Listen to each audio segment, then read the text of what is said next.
Olá, irmãos. A nossa devocional de hoje é baseada no texto de Atos, capítulo 2, do verso 42 ao verso 47.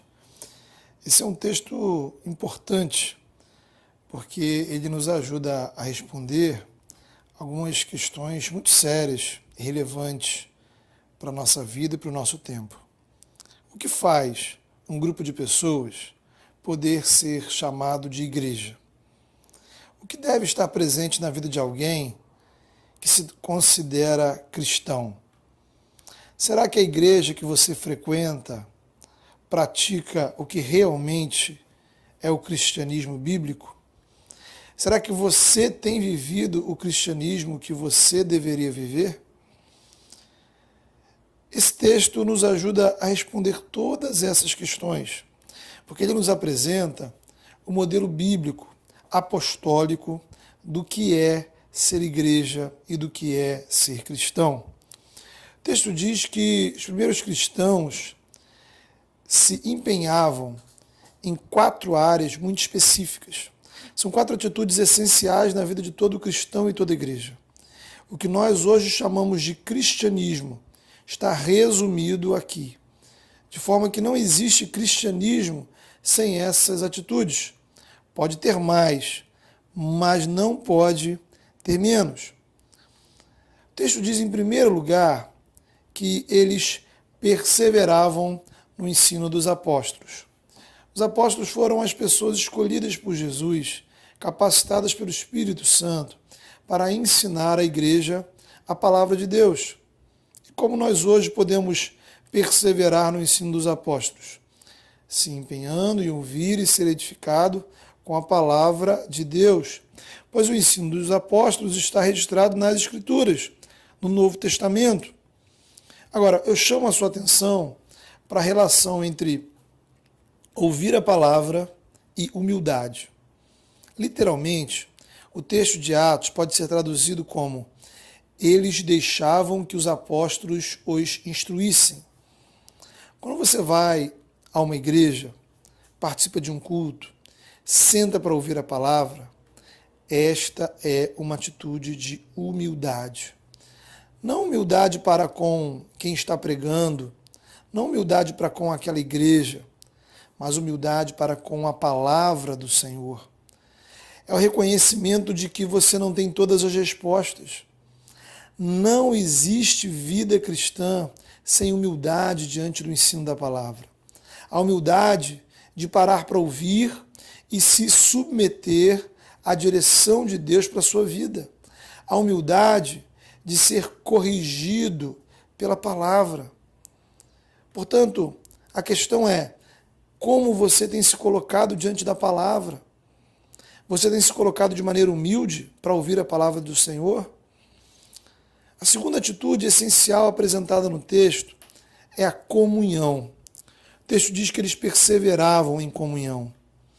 Aqui enfrentamos um obstáculo que as pessoas daquela época nem sequer imaginavam, que é a vida digital, internet, redes sociais, coisas que trouxeram para nós muitos benefícios.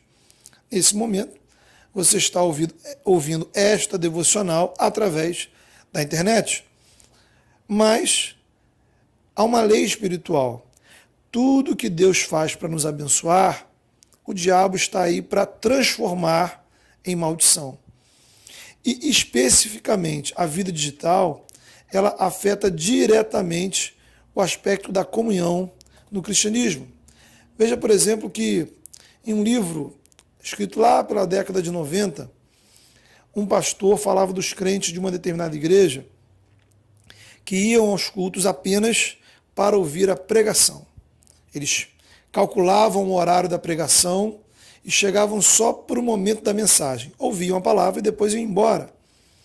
Eram pessoas que adoravam a ministração da palavra, mas não estavam dispostas à comunhão. Todavia, o Evangelho não me dá essa opção. Não existe a possibilidade de eu escolher entre a Bíblia e os irmãos. E a internet, ela potencializou esse problema. São os crentes digitais. Agora a pessoa não precisa sequer sair da sua casa para ouvir a pregação. Existem dois problemas principais decorrentes dessa situação. Primeiro, a gente ouve somente o que quer. Provavelmente você está ouvindo essa devocional no seu celular ou no seu computador.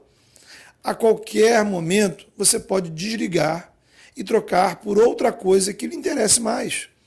Talvez o assunto dessa reflexão não te interesse.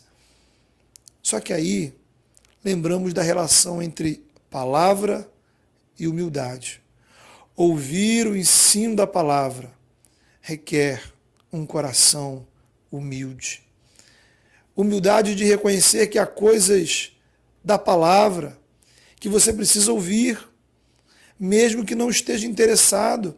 Justamente é através da palavra que o Espírito Santo nos corrige, nos exorta, nos repreende.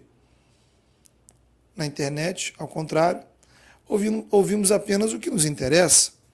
O problema é que, às vezes, o que Deus quer falar com você não é o que te interessa.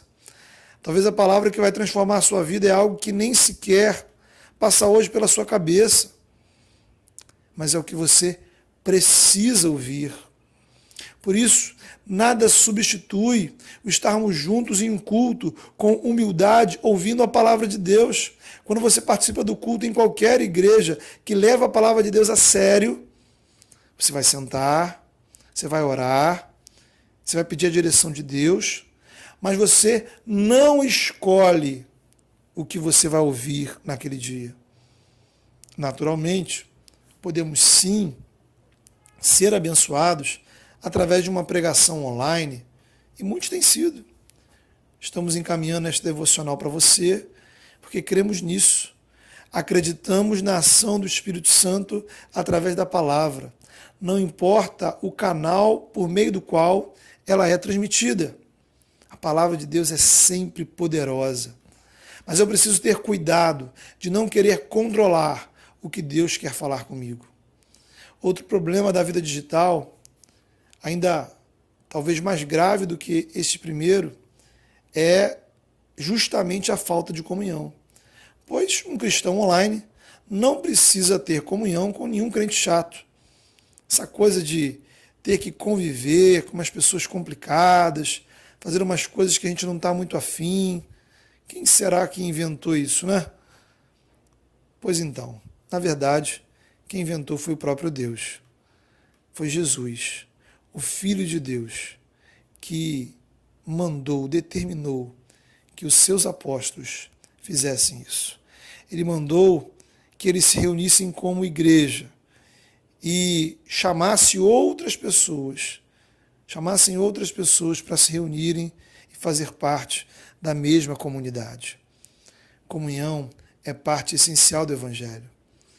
Eu quero ser crente, mas não quero ter comunhão. Bem, a não ser que você crie outra Bíblia. Essa, que começa em Gênesis e vai até Apocalipse, mostra um Deus que criou você para o relacionamento com Ele e com o próximo. O pecado nos afasta de Deus e do próximo. O Evangelho é a ação de Deus que em Jesus restaura o nosso relacionamento com Ele e com outras pessoas. Por isso Deus instituiu uma comunidade e no meio dessa comunidade Ele se revela, Ele se manifesta e Ele nos abençoa por meio dela. Pedro tinha acabado de explicar o Evangelho àquelas pessoas. Ele mostrou que os nossos pecados são perdoados, a nossa vida é restaurada tão somente pela fé em Jesus. Aquela multidão creu e perguntou: o que faremos? Muitas pessoas passam por esse questionamento. Poxa, eu creio em Jesus, mas e agora? O que devo fazer? Pedro responde: arrependam-se e sejam batizados. Ser batizado é ser recebido na comunidade, para viver uma vida de comunhão. Não bastava a pessoa dizer que ela acreditava em Jesus.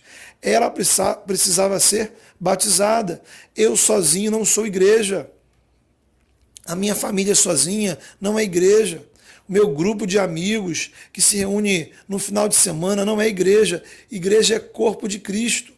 Igreja não é seita, porque é uma comunidade aberta, missionária, que reúne pessoas diferentes, gente chata, gente estranha, gente esquisita, gente como eu e você, que não tem nada em comum, mas tem o privilégio de ser alcançado pela graça, a honra de ser recebido na igreja de Jesus pelo batismo e ainda por cima a alegria de andar junto com pessoas que são bênção para a nossa vida, pessoas que oram por nós, pessoas que se importam com nós, com a gente.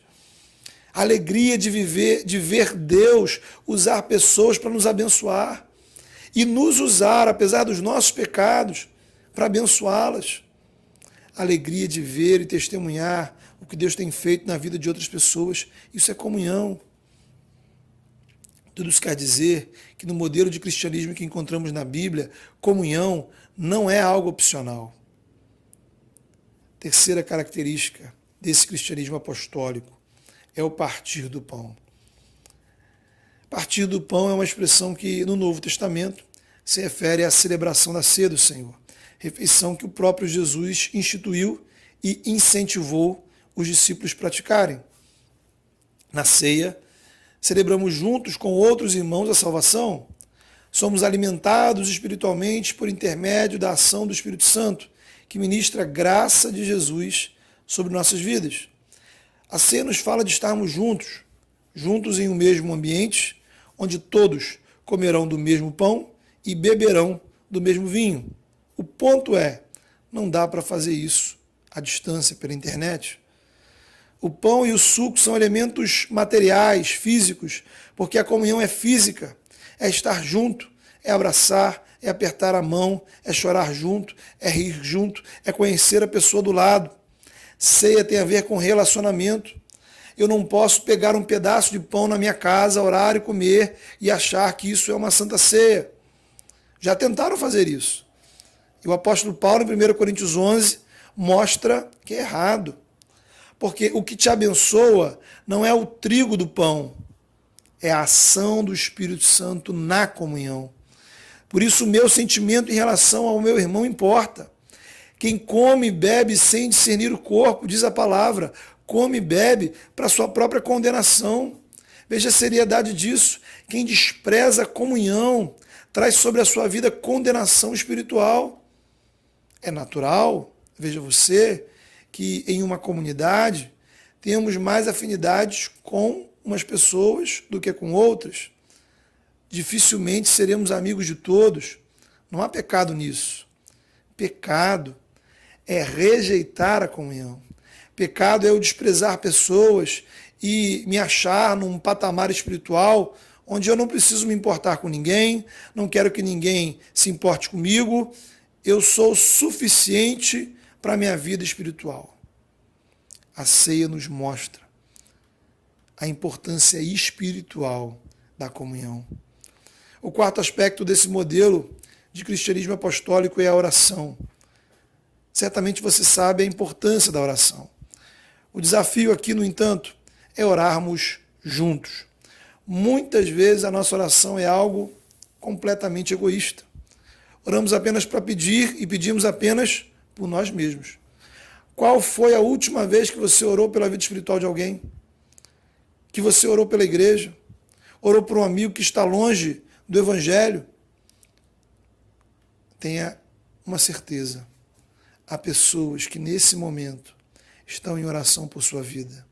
Há pessoas que estão em oração para que nesse exato momento o seu coração ouça a voz de Deus. E o estar junto nos proporciona uma excelente oportunidade. É o momento onde a gente ouve o problema do outro e eu posso orar por você e você pode orar por mim. Se não existe vida cristã sem comunhão, não é possível comunhão se a gente não ora uns pelos outros. É necessário vencer o egoísmo na oração. Você quer abençoar uma pessoa? Ore junto com ela. Assuma esse desafio para a sua vida nesses dias. Procure alguém e ore com ela. Você vai ser abençoado e vai abençoá-la. Tenha a humildade de compartilhar com pessoas para que orem por você. Então veja, Este é o modelo bíblico apostólico de cristianismo, onde a gente senta para ouvir a palavra, investe na comunhão, celebra a ceia, ora junto. Não há outro modelo de cristianismo e vida cristã. O cristianismo, ser cristão, não nos torna iguais. Ao contrário, o evangelho não anula a nossa personalidade. Justamente Deus nos usa através das nossas particularidades.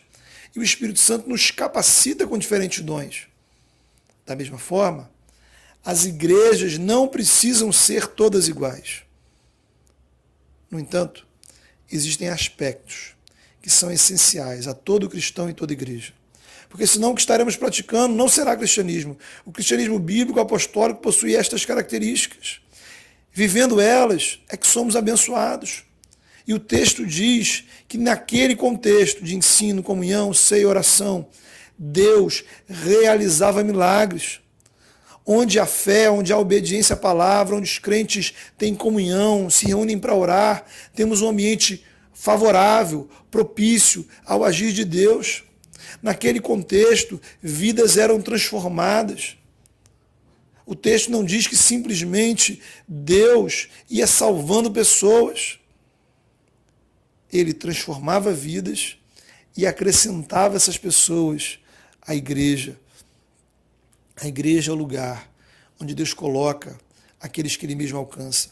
Fazer parte da igreja não era uma opção, uma escolha. Era o resultado natural da graça de Deus na vida daquelas pessoas. Se estamos na igreja hoje, é porque o Senhor nos acrescentou a ela, e isso é um privilégio. É certo que existe um momento que você precisa dizer sim, mas só dizemos sim, porque antes Deus disse sim para a gente. E se você já entendeu no seu coração que Deus disse sim para você, se você confia no sim de Jesus, é hora de dizer sim para Ele e ser acrescentado à igreja dele aqui na terra. Nesse contexto, existe generosidade. O texto diz que aquelas pessoas acrescentadas na igreja contribuíam, traziam à igreja suas ofertas, era algo voluntário. Elas eram generosas porque foram alcançadas pela generosidade de Deus. Não devemos ofertar ou dizimar por medo ou constrangimento, mas movido pela generosidade da graça em nossa vida. Fomos salvos porque um dia Deus ofertou. Só que Ele não ofertou dinheiro, Ele fez mais. Ele ofertou o Filho dele por você. E se temos aqui um modelo apostólico de cristianismo, e se não existe cristianismo sem ensino da palavra, sem comunhão, sem ceia, sem oração, não existe vida cristã, nem cristianismo, onde a gente não se disponha a contribuir e ofertar. Veja você que ao contribuir financeiramente, além de estarmos sendo gratos a Deus pelas bênçãos recebidas, fiéis na administração dos recursos que Ele mesmo colocou em nossa vida, estamos ainda abençoando a comunidade que o próprio Deus nos colocou para abençoar. Assim como existem pessoas orando por você, há pessoas dizimando para você ser abençoado. Todos nós somos beneficiados pelos dízimos uns dos outros. Se tudo que a igreja faz é mantido por dízimos e ofertas, qualquer coisa que ela faz que te abençoe, que abençoe você, sua família e seus amigos, é resultado da generosidade, da fidelidade, da visão espiritual de pessoas que contribuíram e investiram no reino. Certamente, você já foi abençoado ou está sendo abençoado pelos dízimos de alguém. Para terminar, observe o seguinte: eles perseveravam, se empenhavam em ouvir a palavra com humildade, estar junto em comunhão, celebrar a ceia, orar uns pelos outros. Nesse contexto, eram generosos, ofertavam, contribuíam. E Deus, enquanto isso, fazia milagres, transformava vidas. Qual dessas atitudes está faltando na sua vida? Em qual dessas áreas você precisa se empenhar? Louve a Deus pela generosidade dele para com você. Louve a Deus pelo privilégio de ser igreja. Deus te abençoe. Amém.